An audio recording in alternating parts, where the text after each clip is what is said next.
I understand that not everyone is a fan of Elon Musk, maybe not even a fan of SpaceX. What I don't like is the spread of misinformation. I was recently scrolling across YouTube and found a video about Elon Musk. It has over 1 million views.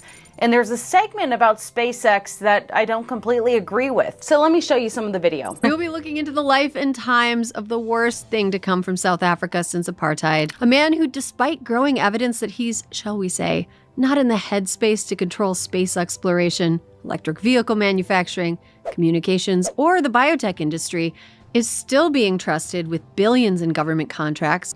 He used that money to start a company called SpaceX. Sounds like a souvenir boner pill sold in gas stations in Roswell, New Mexico. Actually, SpaceX stands for Space Exploration Technologies Corporation, and I've been reading a lot about them, including interviewing people within SpaceX. And if we go to page 101 in his biography, Musk incorporated Space Exploration Technologies in May of 2002.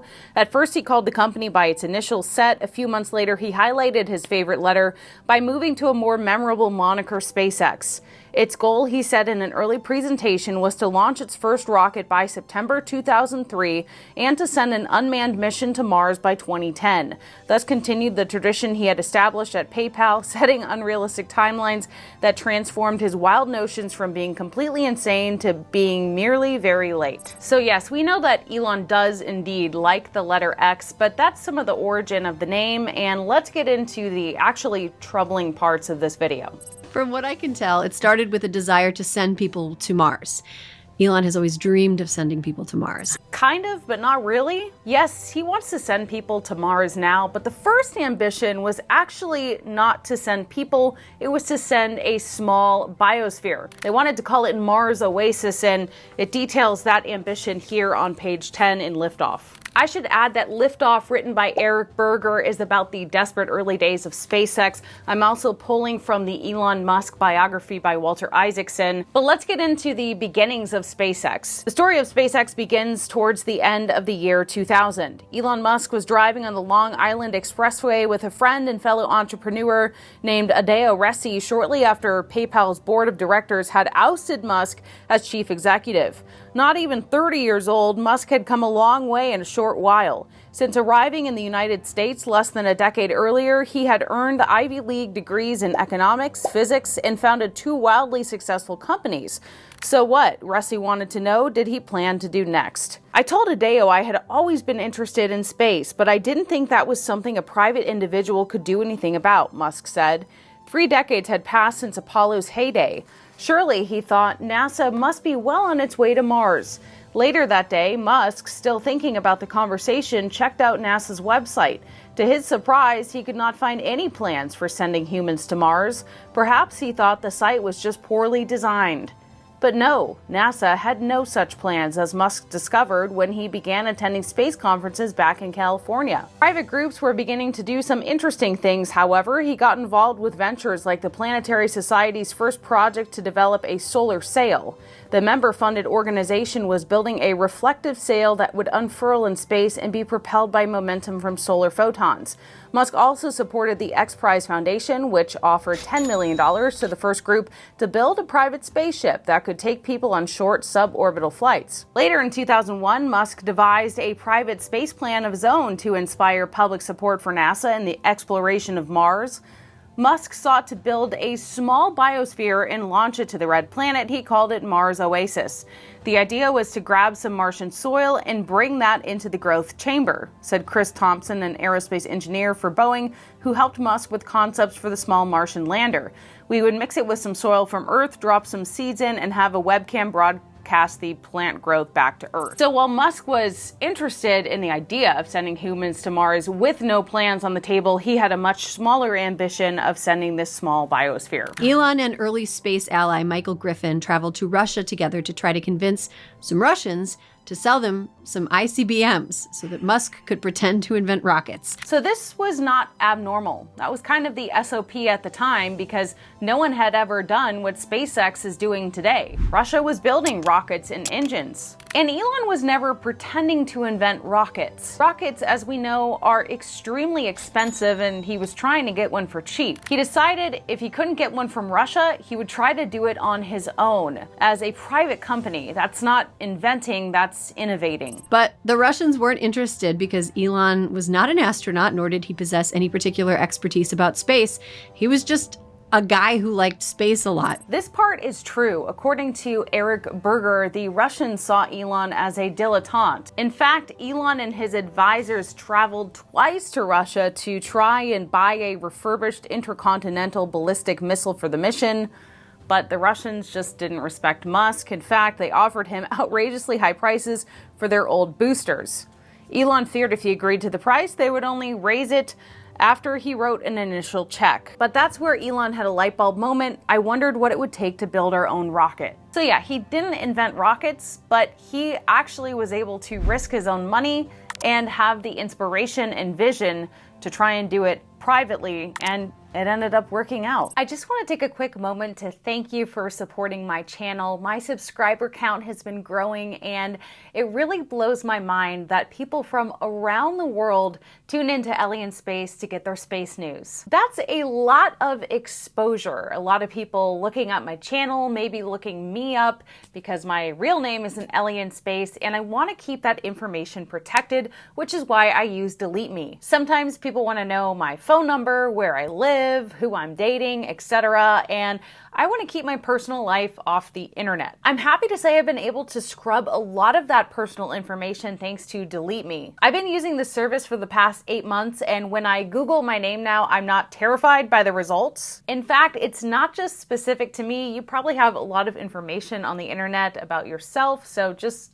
do a quick Google search. Since starting to work with Delete Me in February, they've run 4 reports and scrubbed multiple listings off of the internet, and they're constantly scanning for new data and data brokers that have my info. Almost all of them had my address and my phone number, and I don't want that stuff on the internet. Sorry. In the August report, over 5,700 listings were reviewed and 38 removed, so here's how it works. Delete Me submits removals from the data brokers where they found my information. This privacy report shows each of the data brokers they've scanned, what they found, and what they're doing to remove my data. After they've submitted each opt-out, their privacy advisors go back and check each source again to make sure my information has been removed. Although all of my listings on the removal list will disappear within a month, slower data brokers can take weeks to honor requests. And new data brokers are added to Delete Me's lists as they appear, and Delete Me will submit opt-out removals for my personal info to the new ones. This is why a membership can be so beneficial, because Delete Me will continue to run reports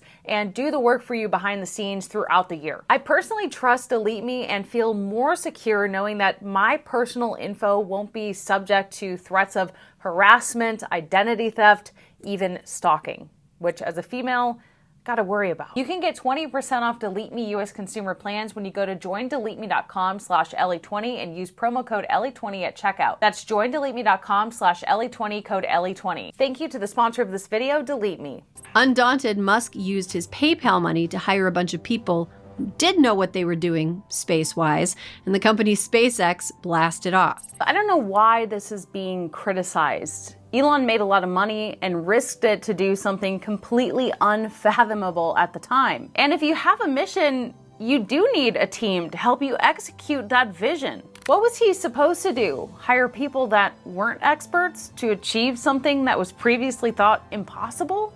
Michael Griffin, that name sounds familiar. That's because Griffin would go on to be a BFD at NASA, overseeing private partnership programs, including something called the Commercial Orbital Transportation Services, or COTS program. The program was designed to enlist private companies in transporting people and supplies to and from the International Space Station.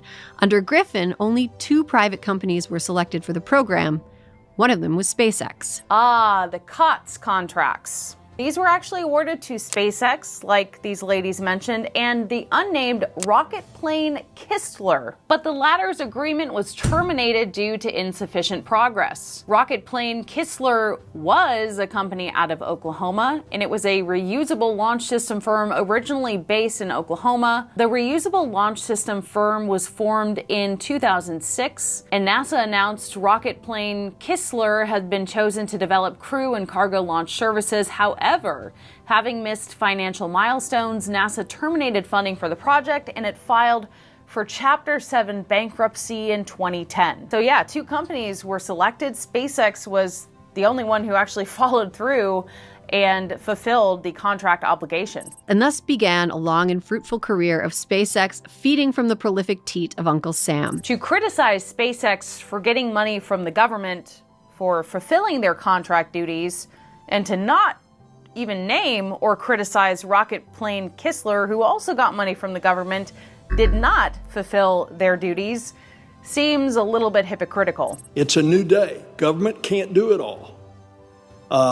You all give us an X amount of money, and we've got to make that money happen the way that we're trying to achieve. And we can leverage that money by working with the commercial industry and through competition bring those costs down to NASA. Give you one more example.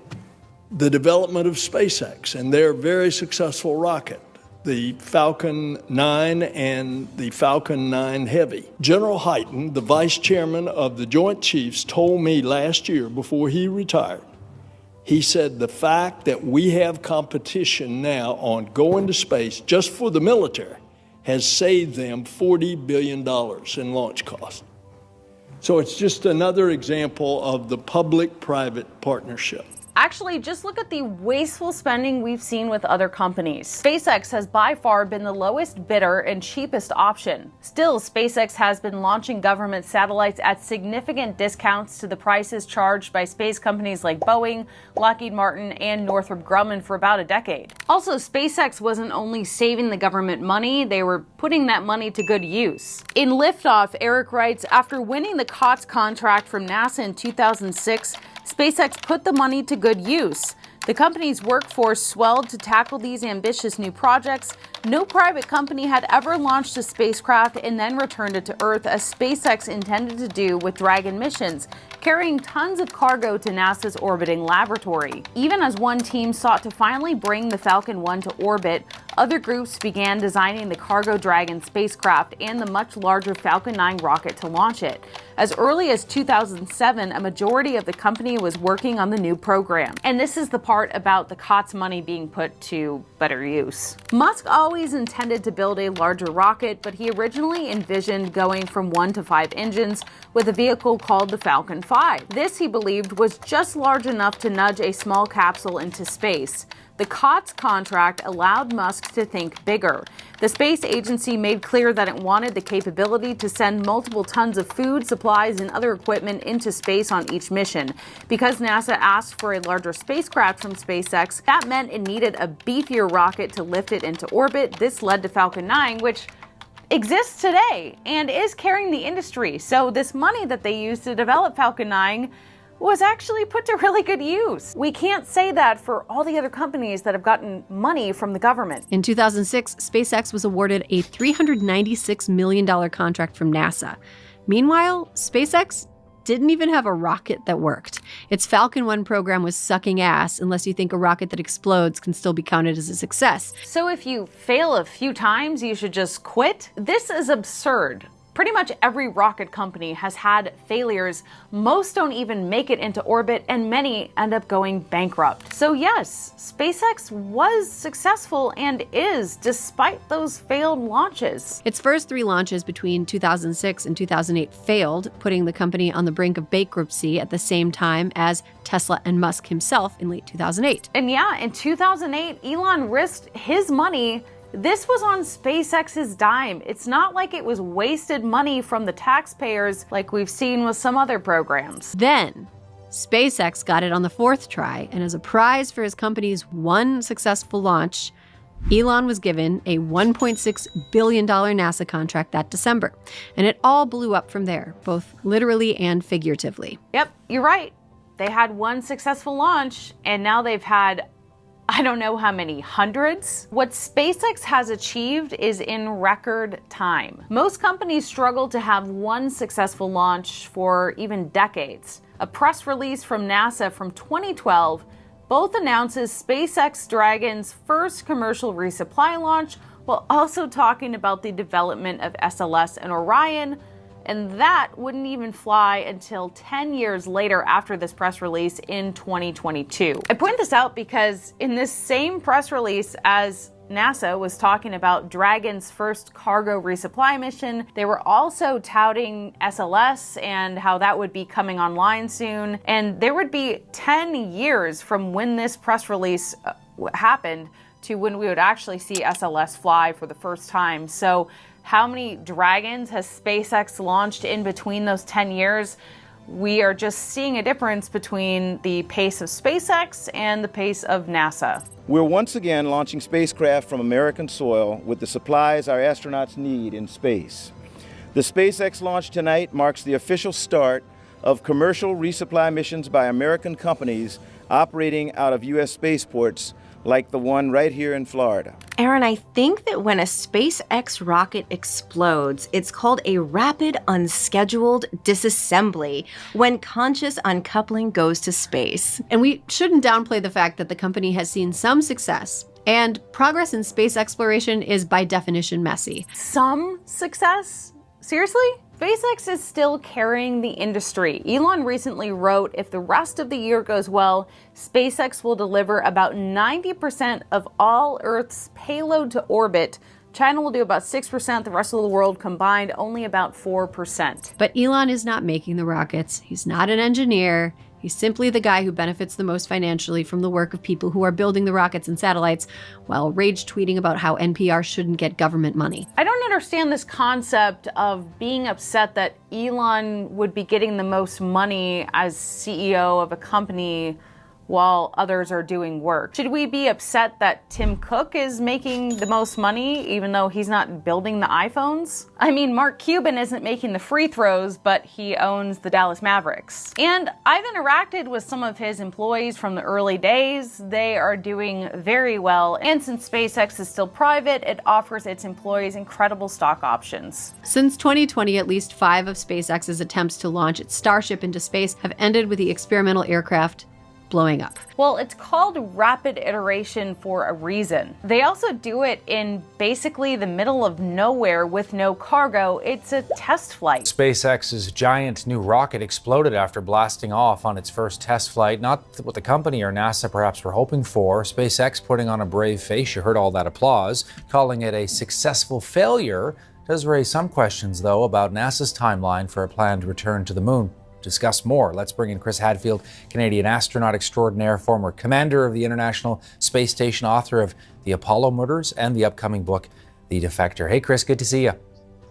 Good to see you as well. And yeah, you say people are putting on a brave face. You have it completely wrong, Todd. This was an enormously successful test flight. I used to be a test pilot in the Royal Canadian Air Force and the U.S. Navy and the U.S. Air Force. This was a terrific day. We learned an enormous amount. SpaceX is now worth more than $36 billion, though, having received $15.3 billion in government contracts.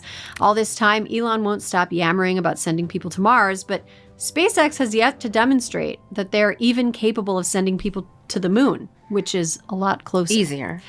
SpaceX won the contract for our return to the moon, and NASA can't even go back without SpaceX. There's a reason that we haven't been back in so long. And I'm not sure who you're comparing SpaceX to. NASA hasn't sent people to the moon in over 50 years. So who else are you talking about? NASA's plan has been to go back to the moon by the end of 2025, but if SpaceX can't do it, we can't do it. Side note about Michael Griffin, in 2018, Griffin would go on to be appointed Undersecretary of Defense for Research and Engineering under President Donald Trump. One of his responsibilities was to award government contracts to build low-orbit national security satellites. Guess which company was one of 2 to win government contracts to build these Starlink satellites? I'm gonna say SpaceX. Correct.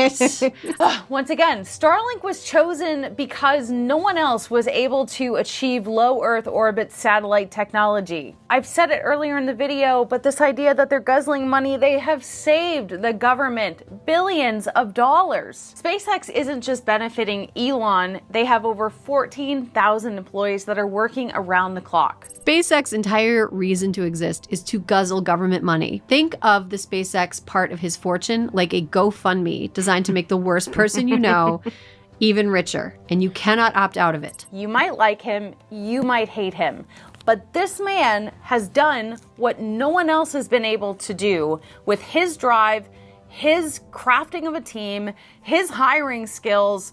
And now we have a space industry that's actually competitive again. We have a way to ferry astronauts to and from the space station with American-made rockets. I mean, when I saw this video, it bothered me because I don't understand the hate against SpaceX. I know that Elon is not everyone's favorite person right now, or maybe ever, but SpaceX is truly changing the world and benefiting everyone here on Earth by making the cost and access to space much easier. It's okay if you don't like Elon, but I just hope that you will recognize that SpaceX has literally changed the entire space industry permanently. It put Americans back in the space race. And if you doubt what they plan to do in the future, a lot of people doubted them in the beginning. And I think only time will tell that when Elon sets a deadline, it might be late, but it will happen. Thanks for watching this video, and I'll see you in the next one.